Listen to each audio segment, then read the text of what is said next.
साथ भी यही कहना चाहता हूँ कि मेरे साथ आवाज़ उठाएं। आज तो मेरी मम्मी रही नहीं, मैं आप लोग के लिए लड़ाई लड़ा हूँ। जो मेरे साथ हुआ है कल को आपके साथ ना हो।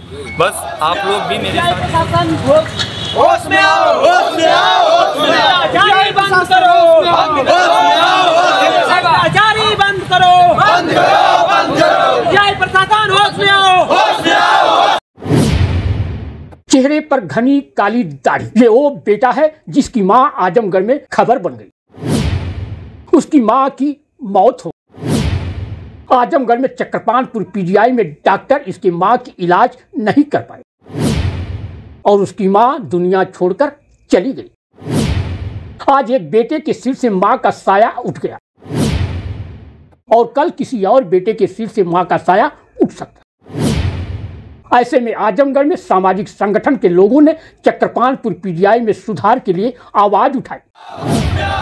प्रशासन होश में आओ, होश में आओ, होश में आओ, जारी बंद करो, बंद करो, जारी बंद करो, बंद करो, बंद करो, जय प्रशासन होश में आओ, होश में आओ। आजमगढ़ में लखनऊ के पीजीआई के तर्ज पर समाजवादी पार्टी की सरकार में चक्रपाणपुर में पीजीआई का निर्माण कराया गया।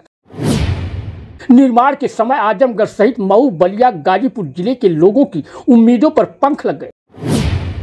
वे सपना देखने लगे थे कि अब उन्हें लखनऊ के पीजीआई या वाराणसी के बीएचयू में इलाज के लिए चक्कर नहीं काटना पड़े। अपने ही जिले में पीजीआई जैसी उच्च स्तरीय जांच की सुविधा होगी। अपने ही जिले में इलाज के लिए एक से एक विशेषज्ञ डॉक्टर होंगे। इसके तहत आजमगढ़ के पीजीआई में डॉक्टरों की तैनाती भी की गई। नर्सों की भी तैनाती सैकड़ों में संख्या में की गई। आधुनिक मशीनों की भी स्थापना की गई। इसके बाद भी आजमगढ़ की पीजीआई में दुर्व्यवस्था भेंट चढ़ गई। इसमें सुधार के लिए जब राजनेता आगे नहीं आए तो सामाजिक संगठन के लोगों को उस समय आगे आना पड़ गया जब चक्रपाणपुर के आगे खरिहानी के रहने वाले एक बेटे की मां की मौत हो। सामाजिक संगठन के लोगों ने जिला प्रशासन को पीजीआई में सुधार के लिए ज्ञापन दिया। इस दौरान जमकर नारेबाजी भी की गई। जारी बंद करो, बंद करो, बंद करो, जय प्रशासन होश में आओ, होश में आओ। सामाजिक संगठन से जुड़े लोगों ने ज्ञापन में कहा आजमगढ़ का पीजीआई भ्रष्टाचार का भेद चढ़ गया। गरीब आदमी पीजीआई में इलाज के बजाय प्राइवेट अस्पताल में इलाज करने को मजबूर है। आरोप लगाया सभी डॉक्टर बाहर क्लिनिक में बैठते। आरोप लगाया खुद अपना जांच केंद्र चलाते हैं डॉक्टर। आरोप लगाया सर्जरी और अर्थों के अधिकतर डॉक्टर ऑपरेशन और किट के नाम पर अनावश्यक रूप से पैसे की मांग करते। इस तरह की तमाम अव्यवस्थाओं में अगर सुधार नहीं किया जाता सामाजिक संगठन इसके लिए आंदोलन करने को मजबूर हो जाए। आखिर पीजीआई किसका है सोचने का विषय, गरीब आदमी का। सरकार 1 रुपए में आपको सारी व्यवस्था दे रही है तो क्या हमारी जिम्मेदारी नहीं बनती है कि हम उसको जो है लोगों तक पहुँचाएं? क्या आपकी जिम्मेदारी नहीं बनती है उस पर जो है जाँच करें? तो उसी विषय के लिए हम लोग डीएम साहब से मिलने के। डीएम साहब कहाँ हैं? तो सर कम से कम मुलाकात हो सर डीएम साहब से भी हम लोग परसों सर हम लोग आप दीजिए ना उनको।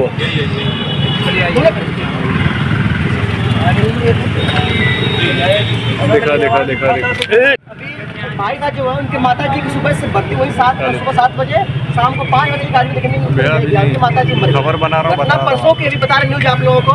एक महिला पीजीआई में भर्ती हुई, ऑपरेशन किया इन लोगों ने और उनकी जो है पेट में काट दिया। काटने के बाद टाका लोग चला दिया। महिला बोलती रह गई कि हमारे पेट में कुछ रेंग रहा है। किसी ने कुछ नहीं सुना। अंत में वो महिला को लोगों ने बेचू रेफर कर दिया, जाते रास्ते में गिर गई।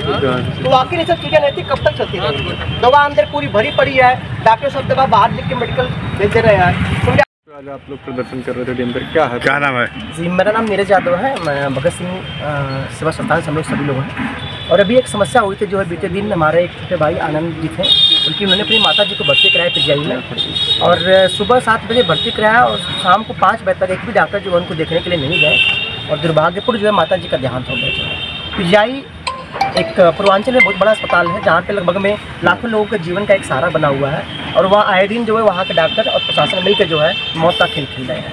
दवा अंदर होते हुए भी डॉक्टर जो है दवा बाहर लिख रहे हैं। सभी डॉक्टर बाहर अपने क्लिनिक खोल रखे हैं, जांच केंद्र खोल रखे हैं और अंदर के जितने भी स्टाफ हैं उनका व्यवहार ऐसा है लोगों के साथ कि कहीं ना कहीं उनको अंदर मानवता जो है मर गई है। तो इसी में हम सब जितने भी सभी लोग इकट्ठा हुए हैं, सभी लोगों का एक ही प्रयास है कि सरकार जब पीजीआई पे इतना रुपए खर्च कर रही है, इतना करके जो उसको बनाया है लोगों के गरीबों के लिए, तो कहीं ना कहीं व्यवस्था सुचारू रूप से चलनी चाहिए जो है। उसी के लिए आज हम लोगों ने डीएम साहब को ज्ञापन दिया है।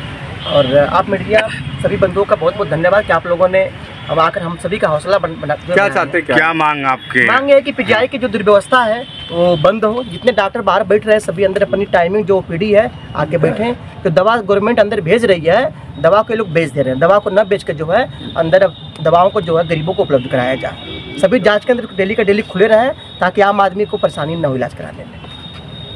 ठीक। यह वो बेटा है जिसे अपनी मां को आजमगढ़ के चक्रपाणपुर पीजीआई के भरे से खोना पड़ गया। आनंद विश्वकर्मा चक्रपाणपुर पीजीआई से थोड़ी दूर आगे खरियानी बाजार के रहने वाले। उनकी मां की तबीयत खराब हुई तो उन्होंने 13 नवंबर को चक्रपाणपुर पीजीआई में भर्ती कराया था। इनका आरोप है कि उनकी मां सुबह 7 बजे से 9 बजे तक स्ट्रेचर पर ही पड़ी रही, मगर कोई डॉक्टर देखने तक नहीं आया, कोई ब्लड सैंपल तक निकालने नहीं आया, शाम तक कोई भी डॉक्टर इलाज करने के लिए नहीं आया और अंततः आनंद विश्वकर्मा की मां दुनिया से ही चल बसी। मां की मौत के बाद आनंद विश्वकर्मा लोगों से अपील कर रहे हैं, आज मेरी मम्मी मर गई, कल आपकी मां के साथ भी यही हाल होगा। आइए हम सब मिलकर पीजीआई में सुधार के लिए आगे आए। पर्चे दे दीजिए। मेरा नाम आनंद विश्वकर्मा है, मैं खरियानी का निवासी हूँ। 13 नवंबर को मेरी माता का सुबह 7 बजे तबीयत बहुत ज़्यादा ख़राब हुआ, जिससे कि मेरे कुछ दोस्त थे, मैं उस टाइम उपलब्ध नहीं था घर पे, तो मेरे कुछ दोस्त थे, मैं उनको फ़ोन किया, उन्होंने पीजीआई लेकर गया और सुबह 7 बजे से 8-9 बजे तक मेरी मम्मी स्ट्रेचर पे पड़ी थी। कोई भी डॉक्टर देखने तक नहीं आया कि उनकी ज़्यादा तबीयत ख़राब है या कम है, कुछ नहीं।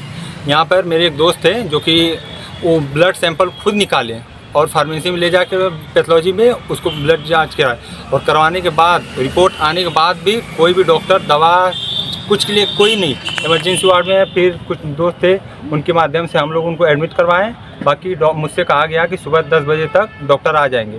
10 बजने के बाद भी डॉक्टर नहीं आए। फिर मुझसे बोला गया कि 2 से 3 बजे तक डॉक्टर आ जाएंगे। 2-3 बजे तक मैंने वेट किया। फिर उसके बाद मम्मी का बहुत ज़्यादा तबीयत गंभीर ख़राब हो गया। उसके बाद 5 बजे तक मुझसे रहा नहीं गया, तो मैंने मम्मी को डिस्चार्ज कराया और आजमगढ़ के ग्लोबल हॉस्पिटल के लिए निकल गया। फिर रास्ते में ही मेरी मम्मी का क्या बोलते हैं मृत्यु हो गई। और फिर उसके बाद हम लोग सरकार से यही कहना चाहते हैं कि जो पीजीआई की दुर्व्यवस्था है उसको सुधारें और डॉक्टर को कड़ी से कड़ी सख्त सजा दिए। और मैं जनता से भी यही कहना चाहता हूं कि मेरे साथ आवाज़ उठाएं। आज तो मेरी मम्मी रही नहीं, मैं आप लोग के लिए लड़ाई लड़ा हूं। जो मेरे साथ हुआ है कल को आपके साथ ना हो। बस आप लोग भी मेरे साथ ऐसे खड़े रहें। पीजीआई हमारा है, डॉक्टर की बाप की नहीं कि जो जब मन करे तब आए, जब मन करे नहीं आए। हमारे साथ भाई, आप मेरे छोटे बड़े भाई, माता पिता, आप लोग मेरे साथ आवाज़ उठाएं और पीजीआई की अर्थव्यवस्था सब सुधारें। धन्यवाद।